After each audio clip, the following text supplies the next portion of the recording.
Merci de l'invitation du professeur Jean-Louis Cohen.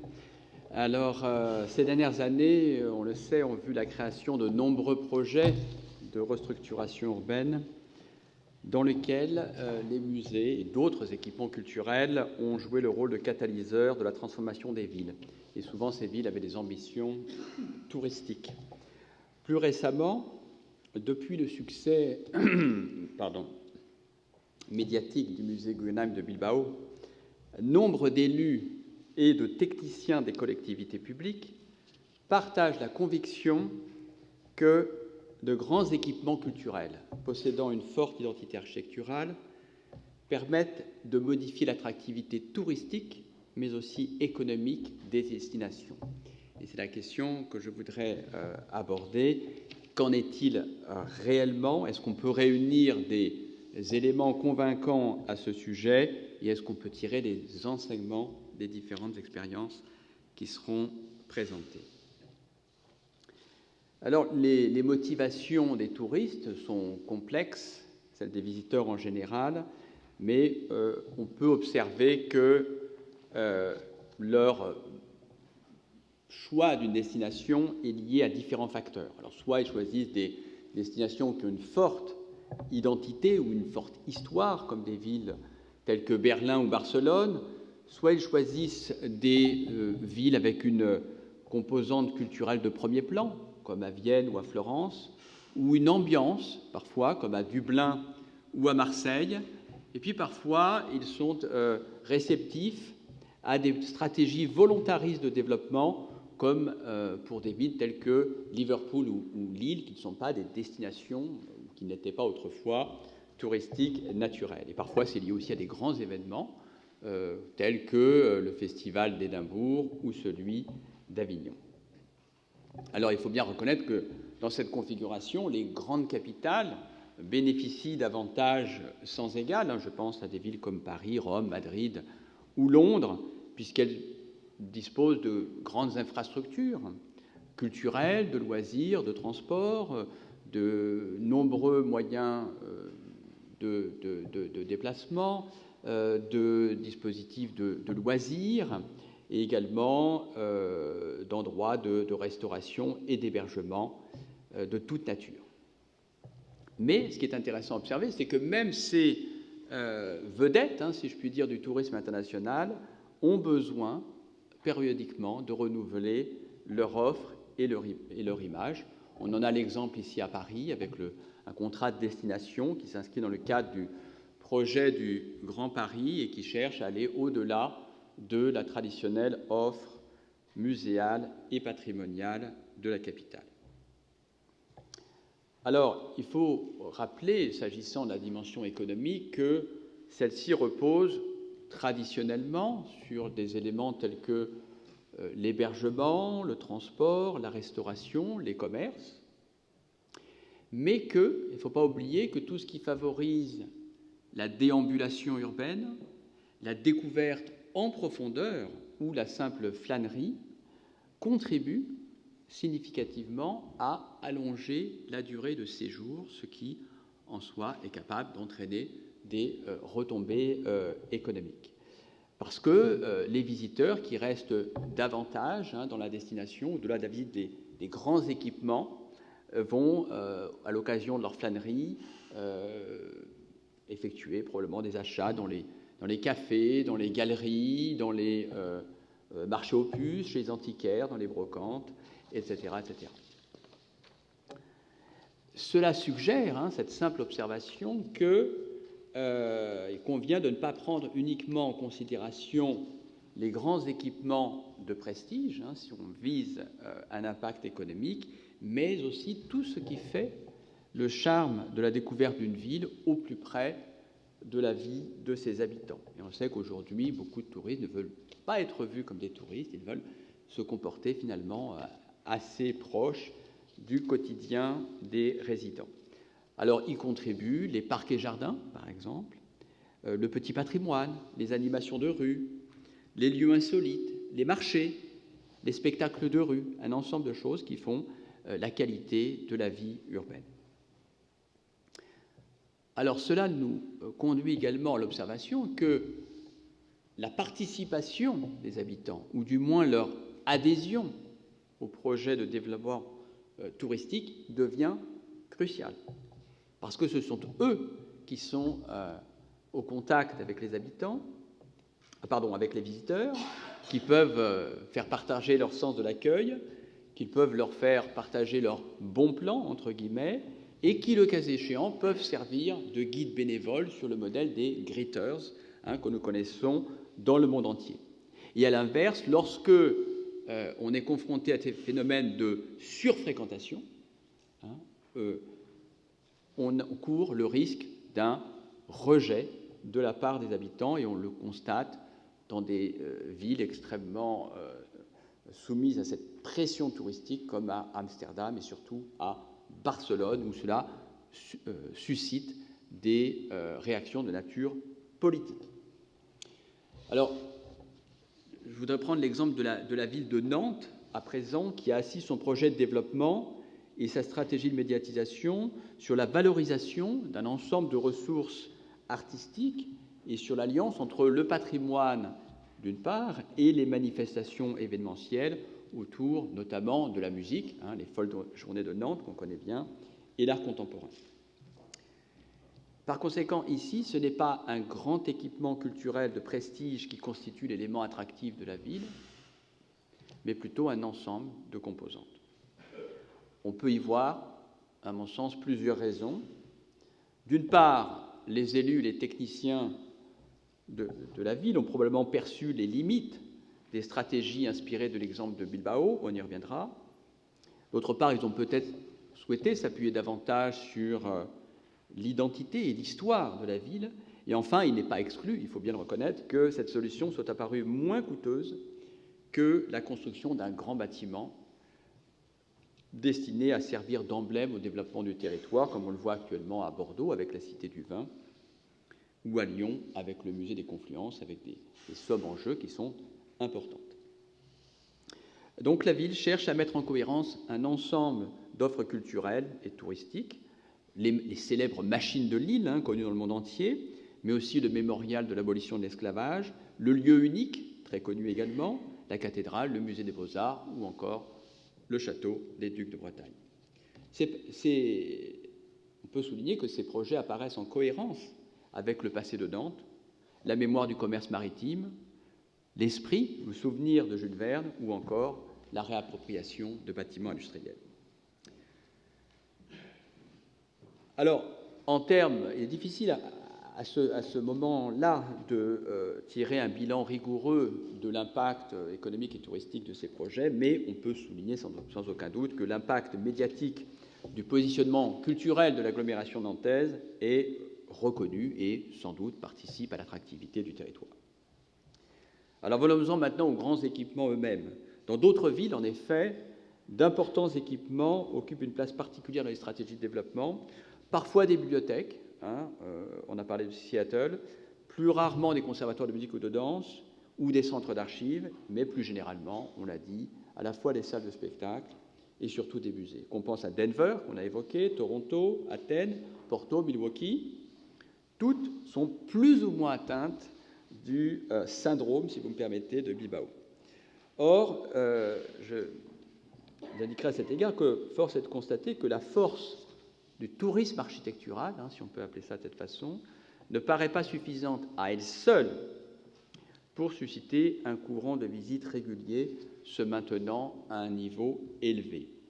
La meilleure preuve, selon moi, est qu'aucune ville, à ma connaissance dans le monde, n'a réussi à rééditer l'exploit de Bilbao, qui résulte en réalité, nous le savons maintenant à travers de nombreux écrits, d'un ensemble de composants de nature stratégique allant bien au-delà du musée construit par Frank Gehry il y a une quinzaine d'années. Nous savons aujourd'hui que ce dernier est venu en réalité couronner de gigantesques investissements dans le domaine des transports, de l'aménagement urbain et de l'urbanisme.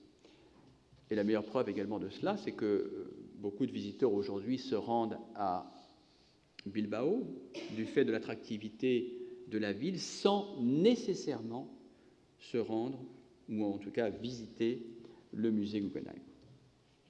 Alors du coup, le rôle de ces grands équipements peut être envisagé de deux façons. D'une part, incontestablement, leur présence enrichit le cadre de vie et renforce l'attrait de la cité auprès des populations résidentes, dans le même temps où l'élévation du niveau d'éducation favorise, d'une manière générale, une plus grande appétence pour la pratique artistique et la consommation de produits culturels. D'autre part, dès lors qu'ils manifestent des qualités exceptionnelles, ces équipements culturels contribuent à façonner l'image des villes et à renforcer leur attractivité, y compris, comme on l'a souligné, sur le plan touristique. Mais la faculté des musées et des équipements culturels en général à produire des externalités positives dans leur environnement n'est pas automatique. Elle suppose en premier lieu que leur développement s'insère dans la stratégie de développement du territoire et sans pour autant tomber, et je conviens que c'est une frontière difficile à tracer, sans pour autant tomber dans une forme d'instrumentalisation qui serait, à mon sens, contre-productive. Et elle suppose, second élément, qu'il existe une ingénierie de projet capable de valoriser l'ensemble des effets potentiels que possède intrinsèquement l'équipement, mais qu'il convient de révéler. Que ces potentiels soient de nature éducative, sociale, touristique, économique ou d'image. Ils peuvent se produire, mais ils peuvent ne pas nécessairement se produire d'emblée. À défaut d'avoir cette vision d'ensemble, de nombreux équipements à vocation structurante échouent en réalité à répondre aux attentes d'édiles qui parfois confondent l'impact éphémère d'une offre inédite et la création d'une demande durable. Dans ce domaine, en effet, l'action publique commande en premier lieu de s'attacher pleinement à la réussite artistique ou scientifique d'un musée, d'autant que les économistes, en ce qui les concerne, sont enclins à s'en tenir à une certaine prudence à l'égard de leurs retombées en termes de création de richesse ou d'emploi. Autrement dit, souvent, les économistes sont beaucoup plus prudents que les responsables de la culture pour déterminer l'importance des retombées économiques de ces mêmes équipements. En effet, à l'exception de sites qui constituent en eux-mêmes des destinations, car les visiteurs les choisissent comme but de visite, pensons au Mont-Saint-Michel ou au Château de la Loire, en réalité, pour le reste, pour la plupart des visiteurs, ce sont des régions comme la Provence, la Catalogne ou la Toscane, ou une ville, dans le cas du tourisme urbain, qui constitue en réalité la destination choisie par les touristes, bien avant le cas de tel ou tel équipement culturel. Autrement dit, le choix des visiteurs est le résultat d'un ensemble de considérations dans lesquelles la présence d'une icône architecturale consistera un plus. Mais, même dans le cas, d'ailleurs on le voit dans le cas de l'Opéra de Sydney, un des bâtiments les plus célèbres dans le monde, on peut soupçonner que la plupart des visiteurs choisissent d'abord la destination australienne et la destination de la région de Sydney avant de se rendre dans l'opéra de la ville. Alors, la présence d'une architecture contemporaine remarquable peut, de fait, convenons-en, jouer un rôle intéressant en termes de communication parce qu'elle peut contribuer à forger un imaginaire qui contribue au branding, dont on a parlé tout à l'heure des métropoles, mais se reposer sur ce seul facteur serait probablement hasardeux, comme l'ont constaté les villes qui ont tout misé sur un bâtiment emblématique tel que la nouvelle aile d'un musée ou une architecture à l'allure futuriste. Du reste, la multiplication dans le monde entier de ces flagships contribue concomitamment à l'affaiblissement de leur impact. Est-ce qu'on peut toujours construire plus grand, plus extravagant, plus insolite? Et si c'est le cas, ça signifie probablement construire de façon plus coûteuse et avec encore davantage de dépenses de promotion. Abu Dhabi, qu'on a évoqué, est peut-être le symbole justement de cette forme de course aux armements, si je puis dire, culturelle. Le contenu importe moins que l'enveloppe et le nom d'architecte réputé auquel on accole à grands frais des marques culturelles prestigieuses, le Guggenheim, le Louvre, en l'occurrence, avec un double effet. À court terme, on peut souligner que, et c'est un résultat tout à fait incroyable, avant même que les bâtiments soient sortis de terre, et certains ne sortiront jamais de terre, certains ont déjà été abandonnés, une communication planétaire surpuissante assure une couverture médiatique considérable. Et à plus long terme, l'achat d'une marque au prix fort, il faut le rappeler, forme moderne, si je puis dire, de mercenariat artistique, fait gagner plusieurs années de communication à un territoire désireux de s'imposer à l'échelle internationale. Alors, très loin de ces considérations, j'ai envie de citer un musée qu'on n'a pas encore évoqué, me semble-t-il, le musée Soulages de Rodez, qui a, lui, apparemment réussi son lancement, un très bon accueil critique et public, quasiment inattendu, un rôle notable dans l'aménagement d'un nouveau quartier situé dans le prolongement de la cathédrale, et une réelle ambition touristique. Reste à transformer, et c'est l'enjeu des prochaines années, l'essai d'un point de vue touristique, ce qui suppose, à mon sens, la définition d'une stratégie de développement de la destination s'appuyant sur son patrimoine, sur son offre commerciale d'hébergement et de restauration, ainsi que sur la proximité d'autres offres culturelles de qualité. Pensons à Conques, à Millau, à Villefranche-de-Rouergue ou à Figeac, la ville de Champollion. Alors j'en viens maintenant à deux grands équipements très connus dans le cas français, bien entendu, le Centre Pompidou-Metz et le Louvre-Lens, qui sont issus de mouvements de décentralisation d'institutions nationales, dans les deux cas en relation, bien entendu, avec les collectivités territoriales concernées, et qui ont misé sur la réalisation de cet équipement pour redynamiser leur territoire. Alors je dirais qu'on peut effectuer certains parallèles, c'est-à-dire que depuis leur ouverture, l'évolution de la fréquentation a été relativement analogue, c'est-à-dire un démarrage très rapide, quasiment en flèche, suivi d'un fléchissement notable. Il n'y a pas lieu pour autant de s'en étonner outre mesure, car cela c'est conforme à ce que l'on peut observer dans nombre d'équipements culturels qui ont ouvert ou touristiques ces dernières années. En effet, en raison d'une forte attente de la population après les années de travaux et d'une forte médiatisation à l'ouverture qui alimente un phénomène de curiosité, la lente montée progressive en puissance que l'on observait dans les années antérieures, se laisse la place, en réalité, à un très fort démarrage dès l'ouverture, ce qui laisse entière la question du maintien de la fréquentation à haut niveau dans la durée. Évidemment, les musées sont là pour durer, quasiment pour l'éternité. Donc, c'est la question principale au-delà de l'ouverture. Alors, n'ignorons pas ce que je viens de dire, les établissements de Metz et de Pompidou ont cherché à s'en prémunir avec un modèle fondé sur le renouvellement régulier de grandes expositions temporaires. Mais évidemment, une fois étant dit cela, ça laisse la question de l'attractivité en dehors de ces grands établissements, en dehors de ces grandes manifestations, pardonnez-moi. Une autre façon de relativiser une certaine forme de déception, il faut bien le dire, à l'égard de la fréquentation actuelle de ces deux équipements, quelques années après l'ouverture, consiste en réalité à observer qu'on est probablement proche de ce que peuvent accueillir ces équipements lorsqu'on raisonne en termes de composition des bassins de chalandise et de la nature des flux touristiques qui les caractérisent l'un et l'autre site. Alors, autre interrogation qui va au-delà du simple nombre de visiteurs. Le nombre de visiteurs en lui-même n'est pas nécessairement une indication complète de l'impact économique de ces équipements, parce qu'une majorité de ces visiteurs peut provenir de territoires relativement proches. Dès lors, cela engendre un nombre limité de nuitées et par conséquent des dépenses touristiques d'un montant relativement limité.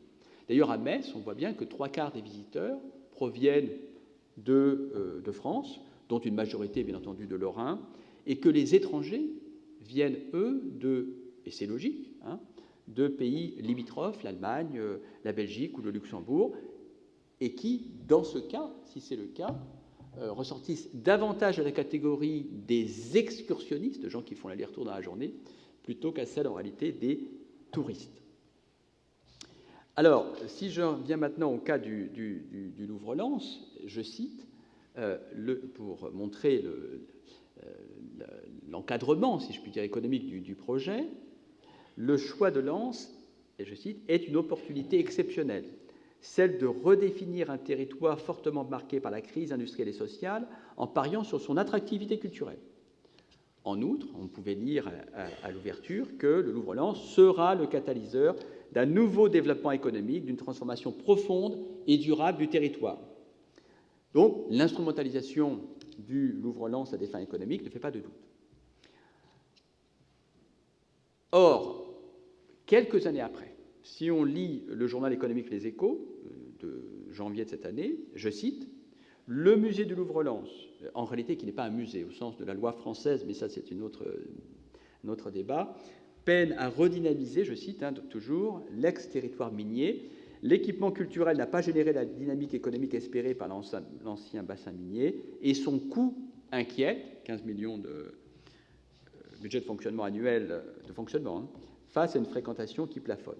4 ans après son ouverture, je termine la citation, nulle trace de cet effet Guggenheim. Alors, comment comprendre cette situation contrastée, on le voit bien, un territoire qui manifestement était insuffisamment préparé à la venue de cet établissement. Deuxièmement, là on peut avoir des avis différents, mais bon, c'est le débat, une architecture élégante mais peu spectaculaire. Et troisièmement, une dissociation des logiques relatives au musée, d'une part, au classement des sites miniers au patrimoine mondial, qui était évidemment une chose extraordinairement importante, et enfin, aux logiques propres aux sites de mémoire qui, quant à eux, liés à la Première Guerre mondiale, attirent de très nombreux visiteurs étrangers, notamment venus du monde anglo-saxon. Sans oublier, je le mentionne également, une stratégie de développement touristique qui est encore en devenir. Alors, à défaut de réussite sur le plan touristique, d'être pleinement convaincant sur le plan économique, est-ce qu'on peut parler d'une réussite sur le plan de la démocratisation culturelle, qui était le pendant, en réalité, de la stratégie de développement économique. Il y avait deux justifications, le développement économique du territoire et la démocratisation culturelle. Qu'est-ce qu'on peut en dire? Lorsqu'on examine les chiffres qui viennent du musée lui-même, du Louvre-Lens, eh bien, on constate qu'on est confronté à un public habituel, je dirais, de musée, de gens un peu âgés, fort niveau d'éducation et familier de la visite muséale. Et cela même dans une configuration où, je le rappelle, la galerie du temps, c'est-à-dire l'espace qui accueille des œuvres venant du Louvre, cette galerie du temps est gratuite. Donc, mais avant de conclure, si on prend acte en définitive des limites je viens d'évoquer que rencontrent ces grands projets, on peut se demander s'il ne conviendrait pas d'explorer des voies que je qualifierais d'alternatives, mais je n'entrerai pas dans le détail. Donc pour conclure, ces deux exemples, mais d'autres également, suggèrent qu'un signal architectural peut jouer un rôle notable en termes d'image et de communication, mais qu'il reste généralement insuffisant à lui seul pour enclencher une dynamique vertueuse et pérenne de développement touristique. En effet, il ne peut jouer qu'un rôle de dynamiseur, de catalyseur d'une politique de développement pensée globalement. Et c'est pourquoi j'en reviens à l'idée qu'une ingénierie de projet permettant de favoriser la réussite des équipements culturels devra reposer sur probablement plusieurs éléments. Caractère global de la stratégie, dans lequel s'insère le musée, on l'a évoqué.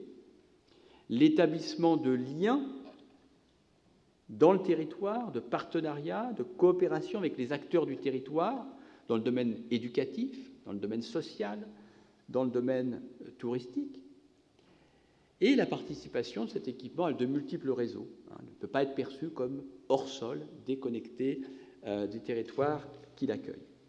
Et c'est à ce prix, me semble-t-il, qu'on pourra passer de la simple création d'une offre culturelle nouvelle, dont la capacité à susciter l'attention risque d'être éphémère, à la participation tangible d'un musée, pour la part qui lui revient, à la mise en œuvre d'une stratégie globale de développement urbain. Et je vous remercie de votre attention.